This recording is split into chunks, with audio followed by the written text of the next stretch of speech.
The NCAA tournament continues on Basketball on K-Fox as we settle in for another crucial, captivating night of Division III NCAA tournament basketball from Fredericksburg, Virginia.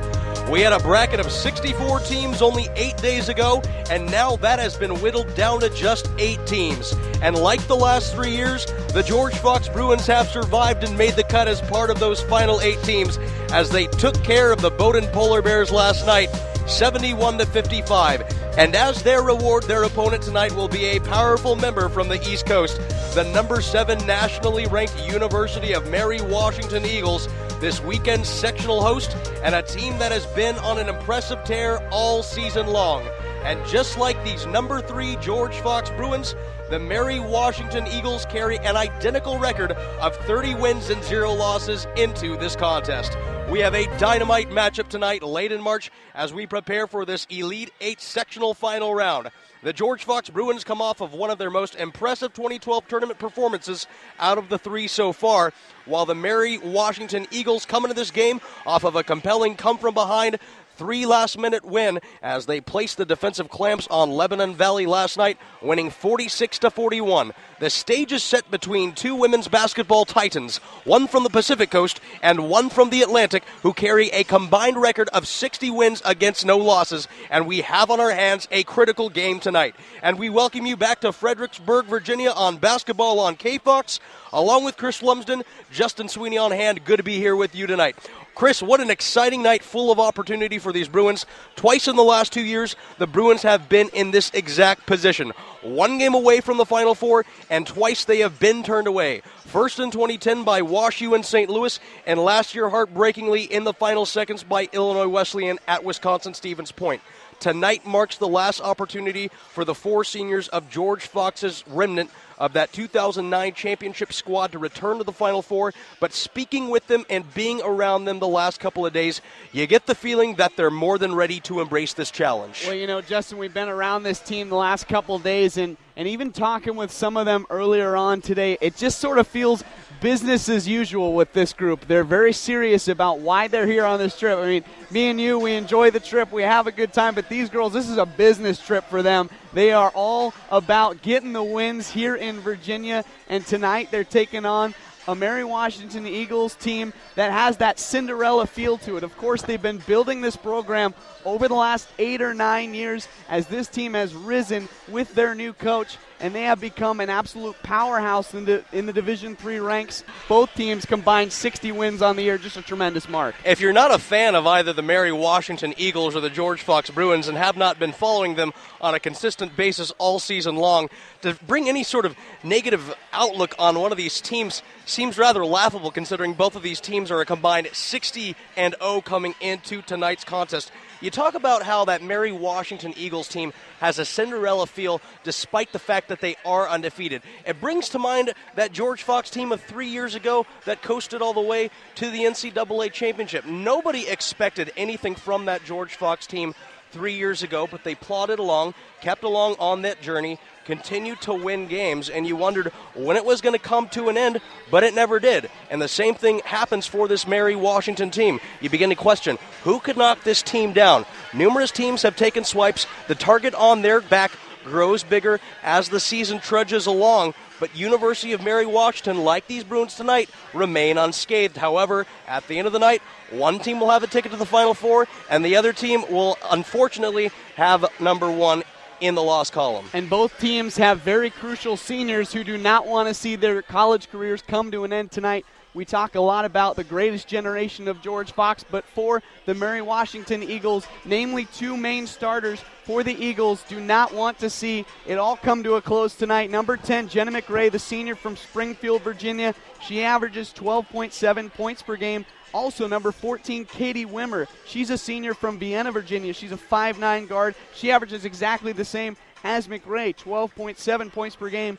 They will definitely leave their legacy here at Mary Washington, but I can bet that these girls do not want to see it all come to an end tonight, and they want to be back in that same place. Meanwhile, George Fox, of course, chasing history. These seniors on this team were freshmen the last time they advanced to the Final Four and won it all back in 2009. So obviously, huge incentives lying in front of both of these teams tonight. You talk about that George Fox-Bowdoin game, how it was undoubtedly their best performance of the 3 games thus far in the NCAA tournament. And the key reason for that, a balanced, varied attack by numerous players. Of course, you know that Hannah Munger is going to step up as well as Keisha Gordon on most nights. Credit Hannah Munger for having by far her best offensive performance of the tournament thus far, leading the way with 18 points, 11 rebounds to go, with 4 blocks and 4 assists. You look at it and you wonder, what has Hannah not done on the floor compared to the rest of her teammates? But everyone chipped in well. Keisha Gordon also had 14 points and 8 rebounds. And Ariana Mosanian, this role-playing starting senior for the George Fox Bruins, chipped in and checked in with what could be considered perhaps her best NCAA tournament performance individually. 12 points and 5 rebounds for Ari Mosanian, 5 for 9 shooting from the field, 2 for 6 from three-point range, and it was a couple shots in particular that stood out to all of us. A couple mid-range jumpers from Ari Mosanian, a place that's not typical for the senior guard. She normally likes to stay around the three-point arc. Instead, used a couple ball fakes and then penetrated to about 10 or 15 feet and knocked down a couple jumpers. 4 players last night in double figures for the Bruins, and that was just too much to handle for Bowdoin.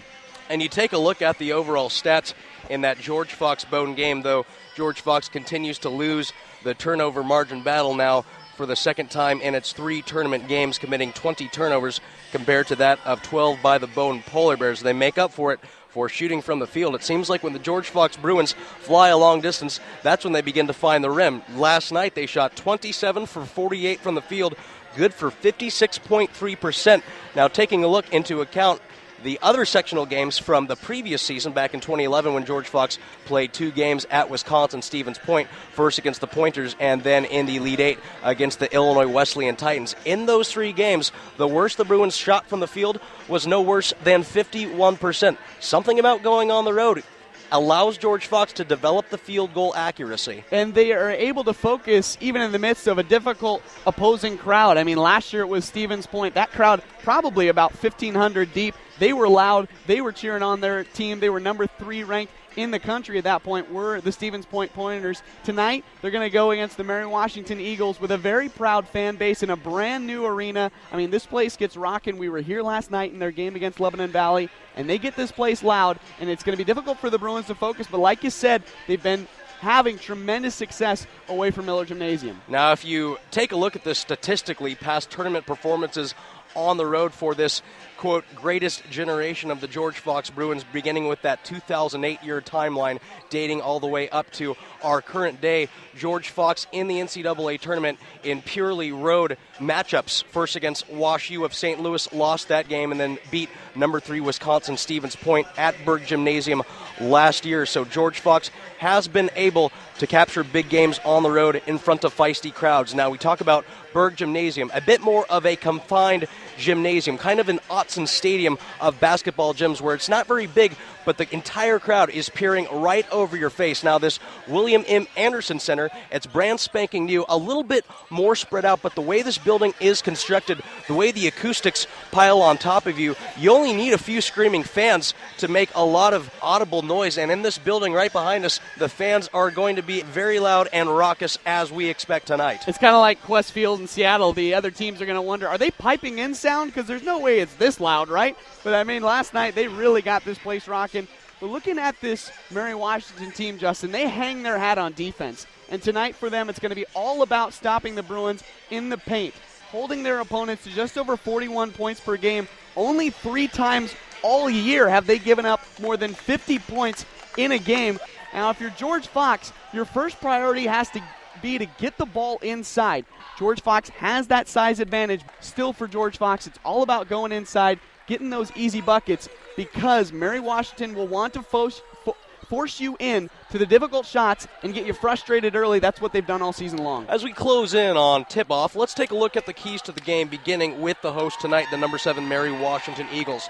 First of all, can they force a lot of turnovers against George Fox? Mary Washington commits the fewest amount of turnovers in the Capital Athletic Conference amongst 9 teams at about 14 turnovers a game. They do a fantastic job of protecting the basketball. Number 2, Don't let George Fox dominate the interior. How much of an impact will Arnoldy and Munger and the rest of the reserve forwards have for the Bruins? And finally, how much of a significant factor will the six-man be tonight here at the William M. Anderson Center? For the George Fox Bruins, can they control the boards? And taking a look at one specific matchup, Munger versus Carol Dye, will Hannah see double teams, or will she go one-on-one with the 6'2.5" center for most of the way? And finally, can the Bruins create another balanced scoring attack as they did last night against the Bowdoin Polar Bears? Many of these questions to be answered in the coming moments as we prepare for the tip-off of the Elite 8 matchup between the number 3 George Fox Bruins and the number 7 Mary Washington Eagles. It begins next on Basketball on KFox.